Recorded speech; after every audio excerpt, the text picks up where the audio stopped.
Celui qui demeure en moi portera beaucoup de fruits. Une dame était très malade. Après analyse, on lui annonça qu'elle avait une tumeur au cœur et que ses jours étaient comptés. Pour espérer une plus longue vie, elle devait subir une opération au cœur.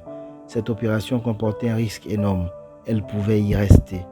Elle a donc prié le Seigneur, jeûné, adoré pour sa guérison. Dans toutes ses prières, elle ne demandait que sa guérison.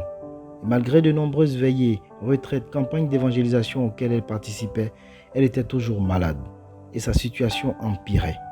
Elle était déçue et très déçue. Comment, après toutes les prières, les campagnes d'évangélisation, elle pouvait toujours se retrouver dans une telle situation? Et pourtant, elle avait vu beaucoup de personnes être guéries de maladies incurables pendant les prières auxquelles elle participait.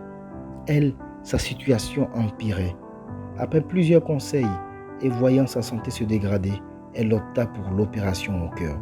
Une longue et délicate opération où beaucoup n'étaient plus revenus. Cette opération devait durer 5 heures de temps.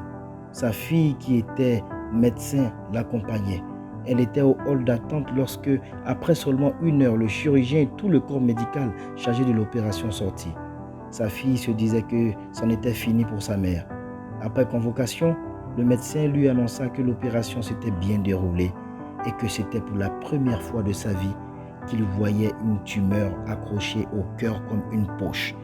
Il lui a suffi simplement de la couper du cœur. Cette dame était guérie. Sa prière a été exaucée.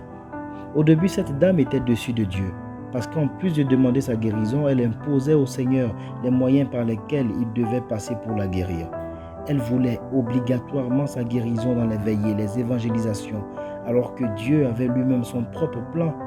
Mon frère, ma soeur, ton problème, c'est que tu demandes quelque chose à Dieu et tu lui imposes la façon dont tu veux qu'il réalise ta prière. Tu veux un enfant et tu imposes le sexe de l'enfant à Dieu. Tu veux que ton accouchement se déroule bien et tu imposes au Seigneur la méthode par laquelle tu veux accoucher. Tu veux de l'argent et tu imposes au Seigneur la route qu'il doit observer pour te donner de l'argent. Tu veux réussir et tu imposes à Dieu la route qu'il doit suivre pour t'exaucer. Mon frère, ma soeur, tu as demandé quelque chose à Dieu, et bien laisse-le faire. Le moyen par lequel il passera pour te l'offrir, ce n'est pas ton problème. C'est cela la puissance de la foi.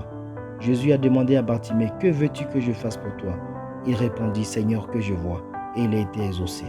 Jésus te demande également, « Que veux-tu que je fasse pour toi ?» Dis-le lui et laisse-le agir.